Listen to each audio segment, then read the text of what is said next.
Good morning, everyone. I first apologize. I don't think yesterday I gave you a greeting or blessing. Hopefully I won't forget the greeting today. But it's the 1st of July. Here we are. It's nearly Christmas. No, not quite. But the year's flying past. Here we are on the 1st of July. So hopefully it's going to be a good month for you. For many people who went to school holidays, and it's a good time in terms of not so much traffic on the roads, but it's a bit of a chaotic time for the parents who now all of a sudden have to keep the kids busy. Hopefully it's going to be good for you. Two interesting events that we see in the Old Testament today.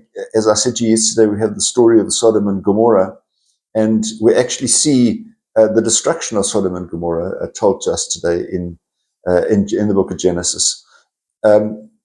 People are speculating, saying, well, the destruction was because of an earthquake or something like that. So many of the things that we hear, that we see in the Old Testament, which are called miracles, and even the parting of the Red Sea and so forth. And we say, oh no, that there was just some seismic activity, and so the seas parted, but then they came back together when everything settled down. So well, yeah, maybe that's how it happened, but the timing is so impressive.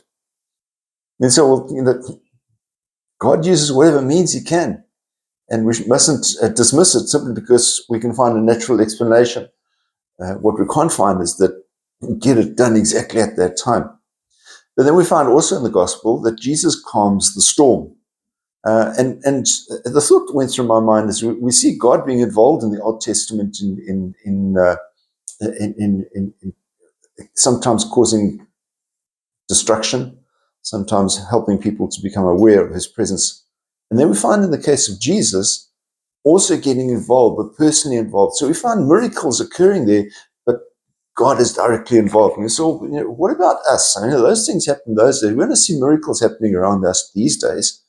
And I think I've said to you before, it'd be really useful, I think, if you had a bolt of lightning coming out of a nice clear blue sky. I think that'd get a few people convinced. But we don't see that kind of divine intervention, if you like. And I say, well, has He just disowned us? Is He given up? And I think, honestly, we need to simply say the type of miracles that happened in the Old Testament and in the times of Jesus were necessary to convince people of the divinity of Christ. We don't need that anymore. There are miracles that happen around us. There are some people who are cured of illnesses. We don't have too many raising the dead, but we have a miracle at Mass every time we go there at the consecration. It's something we embrace as being normal. And yet we simply say, why don't we see modern miracles?